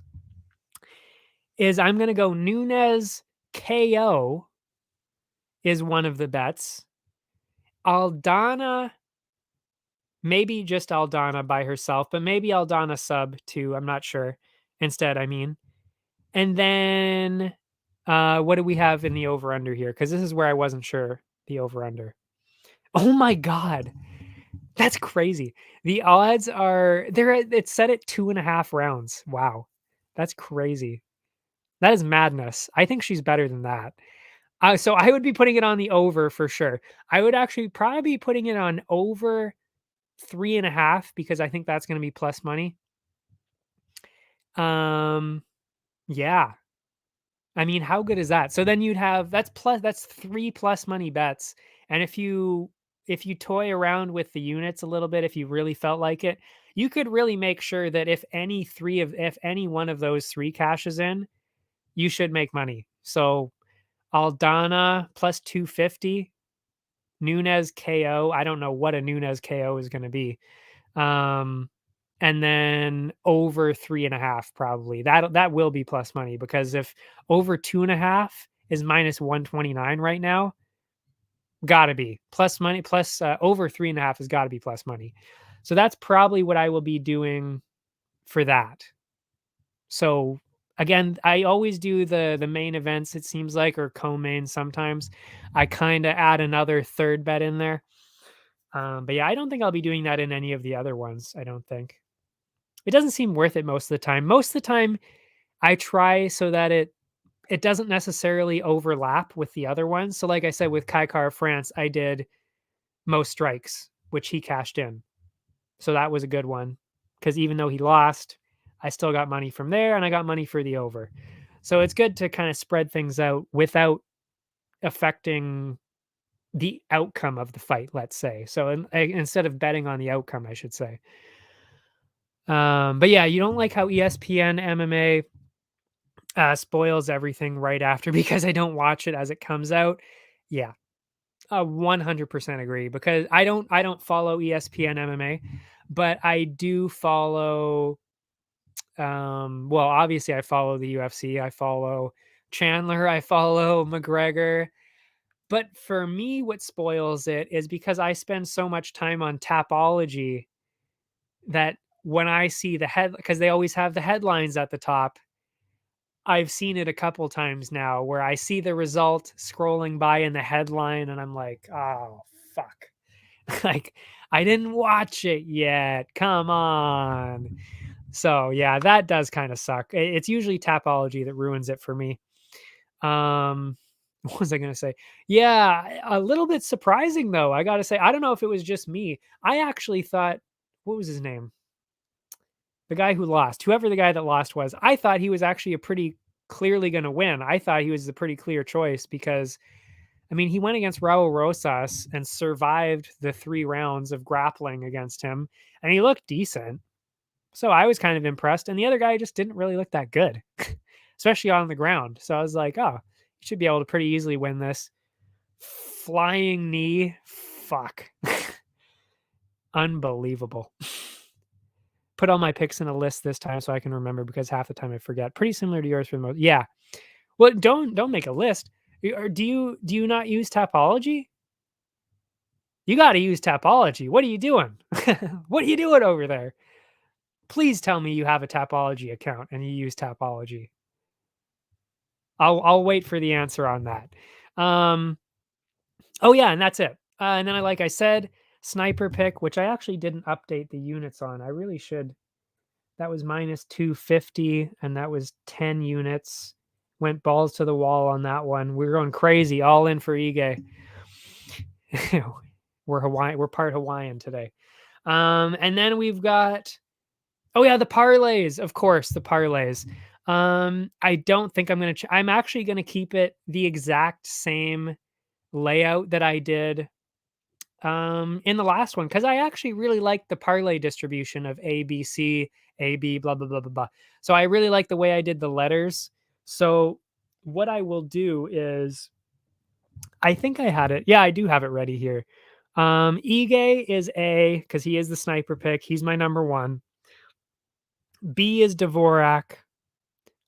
C is Maverick. A, B, C, D, E, F. Yeah. That's 6, right? A, B, C, D, E, F. Yeah. Alphabet. I know my ABCs. D is Nunez for me. E, Malat. F, Barrio. So those are my 6 guys and 6 people, I should say, in the parlays. Those are the 6. So then ABC is going to be Ige, Dvorak, Maverick. That's my number 1 parlay. I will be putting 1 unit on that. Totally using Tapology. Bruh. If you're not, you got to get on there. And I mean, it is, if you enjoy MMA at all, I mean, truly, it is, I love it. I love it so much because you get to make your picks. They give you experience. They keep track of all your stats. So, like, it even says, I mean, how many lightweights you've picked correct, like how many flyweights you picked correct. And then there's a ranking system. So it ranks people. I've won a couple of times. I have not won in the UFC, not yet. I won a Bellator event out of, I think there's usually like 3,000 people or so. So it'll say what rank you are out of everybody who's on the site. It'll say it gives you achievements for those. It gives you belts. There's belts. So what am I now? Am I a black belt? I should be a black belt. Yes, I am. I am a 4th degree black belt on Tapology. Yeah. I mean, it's incredible. It is the best site for that. And it's not just UFC.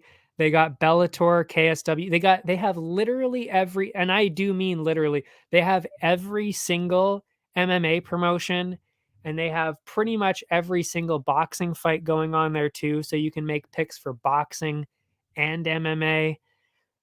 You can get points for all of those. It keeps track of your percentage, your pick percentage. I mean, it is absolutely incredible. It even keeps track of, like, oh, I picked this person to win in the second round. So how many did you get right in the second round, in the third round, by submission, by KO? I mean, it's incredible. So yeah, if you're not on there, and for anybody else who ever is listening to this, if you're not on Tapology and you're an MMA fan, you're missing out. You got to do it. You really got to do it for sure. And it also, by the way, tells you what percentage of people picked which fighter. So, like, for example, which really is shocking sometimes. I'll make an account right after. Yeah, 100%. You have to make the account. But yeah, you get some really interesting information out of it too. Like, let's see here. What's a good one? Like Albazi, Kaikar, France. It was actually really close on the picks. 43% of people picked Amir Albazi to win before the event started, and 57% picked Kaikar France. Or in the co-main, 86% of people picked Alex Caceres. So then, people get into, oh, like, like, is the betting favorite the Tapology favorite? So people kind of compare there, because the people on Tapology tend to know better. And it's true. They tend to know better than the people making the odds. So you will see sometimes where the betting underdog is actually the Tapology favorite. And you can get some really good insight there and actually, truly just put money on the Tapology favorites. They don't win all the time, but they do pretty well. This card was a complete disaster for the Tapology crowd, though, I will say, because they had Felipe Lins. They did not, I should actually say, the majority of people picked Grishin, Lacerda. They both lost that. Elise Reed, they picked. Malarkey, obviously. Gafarov, they picked. He lost. Arlovsky, they picked. He lost. They picked Santos. They picked Nurmagomedov. He lost. Then they picked Silva, Elliott, Miller, Caceres, and then Kaikar France. But yeah, really good betting wise too. But even if you're just a fan of MMA, it is so much fun. And then there's chats going on. There's games.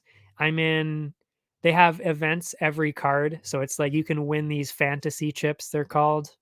You bet the fantasy chips. There's an entry fee for the, fantasy chips and all that, which, by the way, free and real money. So no money needed to exchange. Just amazing. Anyway, I don't know why I'm going on and on about Tapology. I just love it. Oh yeah, the parlays. So then I got ADF parlay, which is Ige, Nunes, Barrio. So that's one. BCE, Dvorak, Maverick, Malott. That's another one. Then I have the 4-leg parlays. So I've got 2 of those. ABDF, that's Ige, Dvorak, Barrio. And then I've got my main 4-leg parlay, which is the one that I usually include in the write-ups, the articles, which is Ige, Maverick, Nunes, Malott. And that's it. So I have a half unit on all of those parlays, except for that first one that I said, Ige, Dvorak, Maverick. That is 1 unit, because those are my top 3 most confident ones. So I like to put a unit on that. And then, of course, I put half a unit on all of them winning, which is all 6 of those, which, again, to some people may sound crazy, but I have already cashed that in on multiple occasions. And Yeah. When you cash it in, yeah, you get a lot of money on the card for sure. Like the units just rack up. Like it goes out of control at that point when you manage to cash in all of them. Which again, these are heavy, well not heavy favorites, but they're all convincing favorites, let's say. Anyway, that is enough for me. Oh, and by the way, if anybody was curious as to how many units I have down, I do keep track of that, and it is right there right now. That if you added all of those up, everything that I just said, that brings you to a grand total of 33 units just in the single bets, so no parlays. That is 33 units. And then you add 350 on top of that for my parlays. That brings it to 3650. 3650. That is how many units I put down on this card. And that actually tends to be how many in general I put down. It's just that even though this is a shorter card, like I said, I put 10 units, 10 of those on Dan Ige with the sniper pick. Yeah. And I would get into my PFL picks just for the shits and giggles, but I think we're getting a little bit too late here. So we will call it a night. I'm also starving and I'm pretty sure my food is downstairs. So we'll call it a night here. But I'm stoked. I mean, everything is starting to really go back up here. I mean, we got the background going in. The bets are going okay. We had a bad card and I still only lost a unit. So, I mean, that's pretty good. I mean, just wait until we have a good card. Holy shit, we're going to clean up. But yeah. What was I saying? So yeah, that's it then. Bye. Thanks for watching, everybody. If you want to catch the other sports, Area 51 has got you covered. By the way, for anybody listening, the description on how to bet, if you didn't really fully understand what I was saying about how to bet, you're back now. Don't download updates on the PlayStation. Try to watch the live stream at the same time. Lol. Yeah. Oh yeah. Yeah. You like the new system? It definitely seems more reliable. Yes. 100%. It is way more reliable. I'll tell you what my system was before for a while. I did not do single bets. I only did parlays. And by the way, I will say, and I know it sounds insane, especially to professional bettors, that I was only doing parlays, but I will follow that up by saying I was up a few $100s. So like it was working. The best one, I mean, like the part you would not believe, truly, I have screenshots of them, so I might show them to people on Twitter eventually. You would not believe some of the parlays I cashed in. I would always only put 50 cents. 50 cents. Keep that in mind. I would only make 50-cent bets. And there were some bets that I cashed in that were well over $100 just on that one bet. So you can imagine what the odds were. Like they were like plus 10,000, all stuff like that. And I was cashing those in at least once every couple weeks. I would cash one in, which would then bring the money back up. So it was kind of working. But then when you go through a rough patch with your picks, doesn't really work anymore. So this is better for the long term, for sure. Oh yeah. I mean, I don't know right now what you could help me with, but in the long run, I mean, it depends. If you're a real tech kind of person, it would be nice to have some kind of graphic here, like, pop up and it look cool. And then I can input my numbers to have something like that. That would be nice.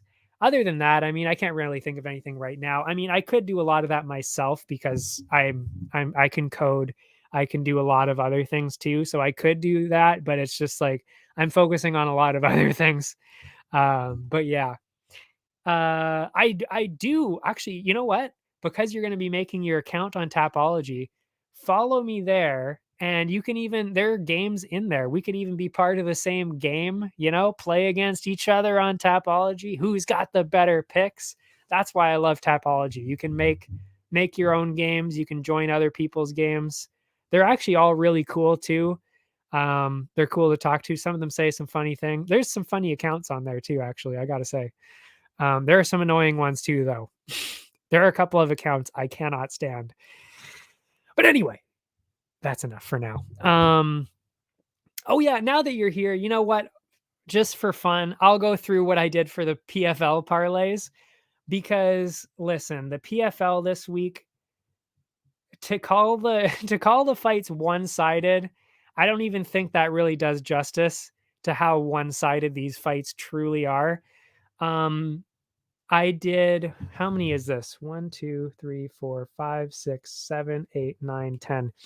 Yeah, I did a couple of 8-leg parlays, a couple of, I think a 10 in there too.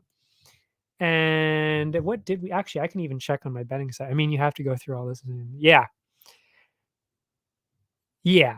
I mean, I would say if you are going to be do your research for sure. And I mean, I do the research for you. So, I mean, if you really don't want to, you want to take the week off or something, you can definitely take a look. But you'll see on Tapology, a lot of these picks kind of are self explanatory. After a while, they're not too hard. And you'll see what I mean, especially when you look at the percentages on 90% of the people take one person. I'm probably not taking the opposite. And it's the same thing for that. But yeah, do your research. Do look into different betting systems. Um, yeah, I mean, I'll probably do more tutorial videos after this. I'm not great at. I mean, it's not that I'm not good at editing. It's just I don't have time to edit. So I mean, I can record all these things all I want, but it's the editing that gets to me. So I might do more tutorial videos later on being like, this is definitely what you should not do, especially in MMA, or like things that are like good tips here and there. Like, look at the person's age. How active have they been? Look at the styles. Like how have they been beating people? Have they been getting knockouts? Have they been getting submissions? It's stuff like that. Who have they been fighting? Like, are they really as good as we think they are? Just do your research, really. That's my one suggestion. Oh yeah, but the parlays, oh man. um oh, I don't have it open, shit. Oh no, it is. I can go log into my Betway account. That's where I make my PFL bets. Betway. So let's see what I've got there. Oh yeah, the sniper pick went Brendan Loughnane. I don't think there's any way that he's going to lose this fight. I went all the way out on this one. 22 units. 22 units on Brendan Loughnane. There's no fucking way he's going to lose this one. 22, and that is to win 4 units. So I only win 4 units if he wins, but yeah, he's got it. He's got it in the bag. Minus 550 is the price that I got him at. And then what did I do here? Oh yeah, my longest parlay here, 50 cents. I only put in the half unit, but it is to win $15 on top of that. So love it. And then of course I made some smaller parlays to kind of make up for it. The smallest one is I went Loughnane minus 550, Movlid Khaibulaev minus 800, Martin Hamlet minus 1,000, Joshua Silveira minus 550, and Impa Kasanganay minus 400. So you see what I mean? Like these people are all over minus 400, which is ridiculous numbers. And they seem like that size of favorites. But if you tie them all together, which is what I did, I got 5 units down on that parlay to win 1080 you get back. So you'd double the money.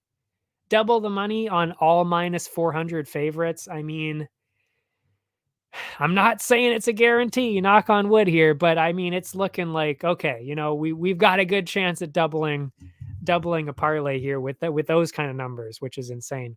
But if they all win, plus the rest of the picks, which are also huge favorites, we go from 50 cents to $15.50. And like I said, and that's why I'm giving everybody this system in terms of units, because literally instead of betting $1 a unit, you would quite literally just put down $2 a unit, $5 a unit, whatever. And it's exactly the same. Nothing changes. The numbers don't change. It's just you would either win more or lose more. That's it. But the system doesn't change. Nothing else changes. So, if I'm cashing in, you're cashing in too, unless you, of course, switch up my bets and or even switch the time that you put the bets. I mean, you could get them after or before me. That does change the numbers. So there is that in there too, but it's going to stay similar. Anyway, I don't know where my point was. I'm just saying I went crazy on the PFL with the $22 on Brendan Loughnane, and then of course the parlays all over the place there. So we could cash in massive on PFL, or I am going to get completely screwed tomorrow or Friday, actually, I should say. I thought today was Thursday for a second. Anyway, now we're actually done. That is it for me. I cannot wait to see how this works out. And I'm excited to see how the crowd is in Vancouver. I hope it goes well. I hope that, we don't get a lot of booing going on. I don't want us to look bad.